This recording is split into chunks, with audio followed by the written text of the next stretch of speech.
Well, today we're gonna talk about how you can get better B-roll in your videos. I'm gonna pass on a whole bunch of tips and tricks to make you a better filmmaker. Let's get into it.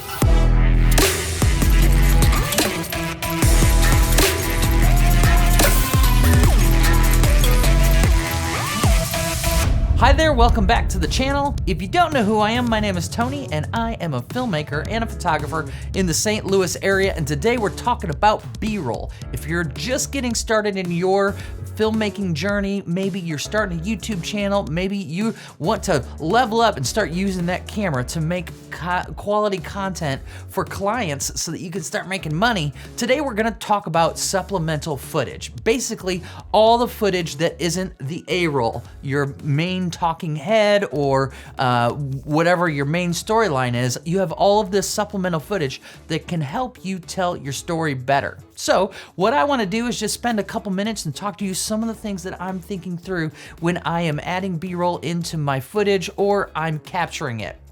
So let's get into it. The first thing is you have got to continue to remember the story. Story is king because it doesn't matter how good your talking head looks, it doesn't matter how important or how much your camera gear is. If you don't have a good story, you're never gonna have a good video. So when I'm thinking through the B-roll that I want to add into my footage, basically I'm constantly thinking through that story that I want to tell in a video. Now, I'm not talking about Iron Man, I'm not talking about Frodo Baggins, those kind of stories. Everything that you do has a storyline in it. Even when you're taking photos. When you take a photo, that photo is telling a story. So when it comes to a video like this, the story is we're talking about B-roll and how I can make you better. So stick with your storyline through all of your videos. If you're constantly thinking through the story that you are writing and the story that you are sharing with the person who's viewing your video, it's gonna be better. Now, you can do that in lots of different ways by establishing where you're at or establishing what we're gonna be talking about or grounding all of the things of importance that you need to visually show. All of that plays into the idea of adding B-roll into your video. If you just start putting random images or you start just going off script of what that story is, all it's gonna do is confuse your viewer. Chances are they're gonna bail on the video. Now, there's a couple different ways when we're talking about story, how you can demonstrate what those are. When it comes to what I'm thinking about when I'm shooting, I'm always thinking about 3 different styles of shots that I'm gonna be capturing: wide, medium, and tight. When it comes to wide, that's basically an establishing shot. That could be a really cool drone shot of the city. That could be a wide shot of the room that you're in. That could be kind of establishing how many characters are within your story. If we're doing a YouTube video, it's just me. And so there might be an establishing shot of where I'm at, but if I'm talking about a camera, maybe I'm showing the entire camera shot. Then we get into the medium, which is kind of the meat and potatoes of what your B-roll is. It's showing action, it's progressing us through an emotion, all of those different things. And then the third style is tight. So you got wide, medium, and tight. Tight is when you can really get creative and you can show perspectives that maybe you wouldn't see. You can dial in specific things that you want the viewer to see. And if you start thinking through all of these 3 different styles of shot, when you're watching TV, when you're watching movies, you're gonna understand, oh, that is why they showed that wide shot of the city, so that we know that we're in an inner city. It's all part of the storytelling in your video. Another way to think through when you're shooting is to simply add movement to your B-roll. Now, when you're capturing B-roll, there's 2 different ways that you can add movement.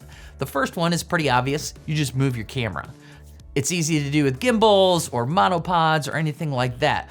Just adding a little bit of movement to your camera will kind of level up your B-roll. It will add in just a little bit of intrigue and you can add some parallax, things like that. It also just kind of makes it more appealing to your viewer.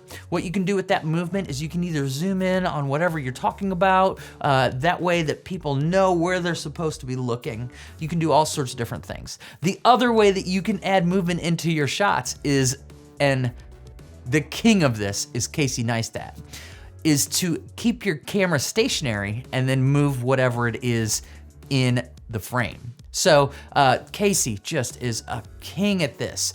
I kind of play around with both of these. I want to add movement into my shots with my camera, but then I also want to have just a stationary camera while the action is moving into the frame and out of it.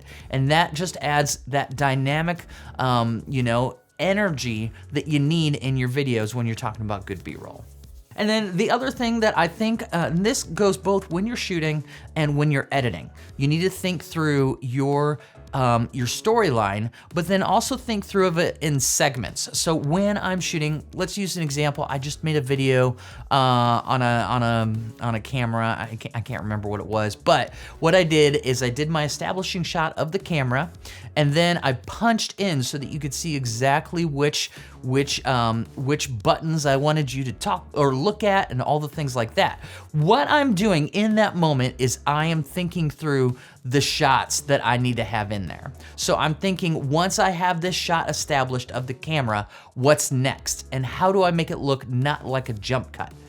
I see a lot of people, I do a lot of weddings where new people that I work with will not move their camera. They'll sit there for the entire duration of the first look, or they'll sit there during the entire speech and they won't move. And the problem is, if you don't move, I can't cut. And so you need to be thinking through as a videographer, what's the next cut in this sequence? So I typically think through, you want sequences of 3 to 4 shots.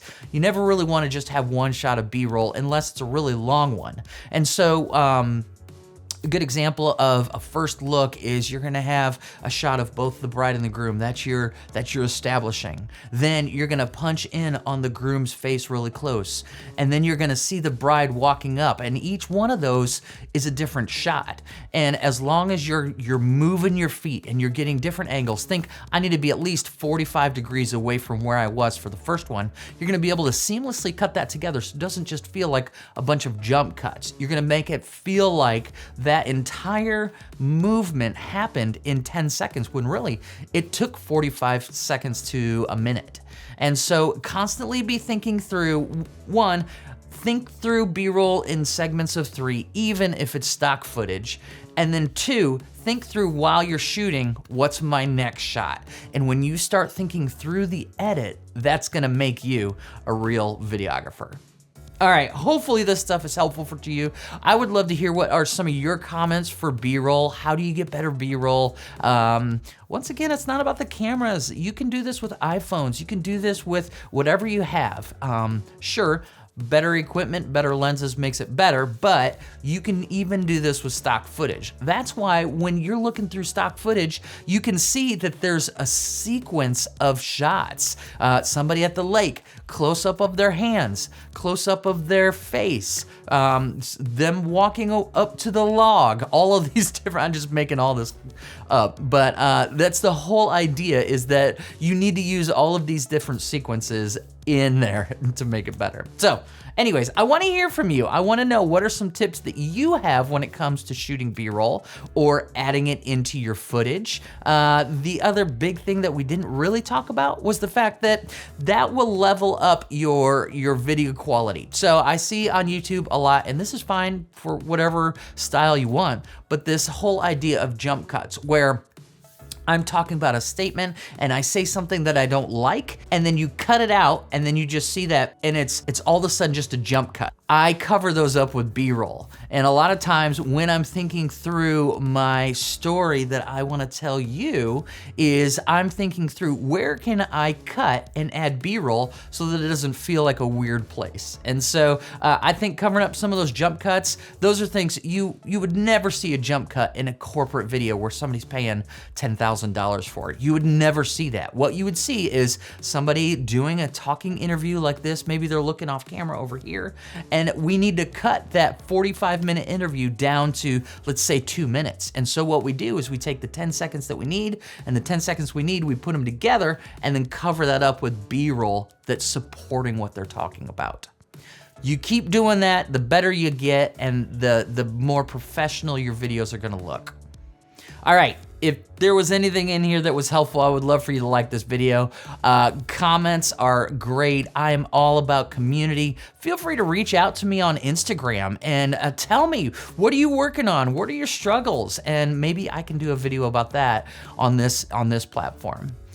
Subscribe if you haven't already. Lots of Canon talk, lots of tutorials. I do some wedding videos that I post here and other random things. But we have fun, and I would love for you to join this community that we have here. See you in the next video.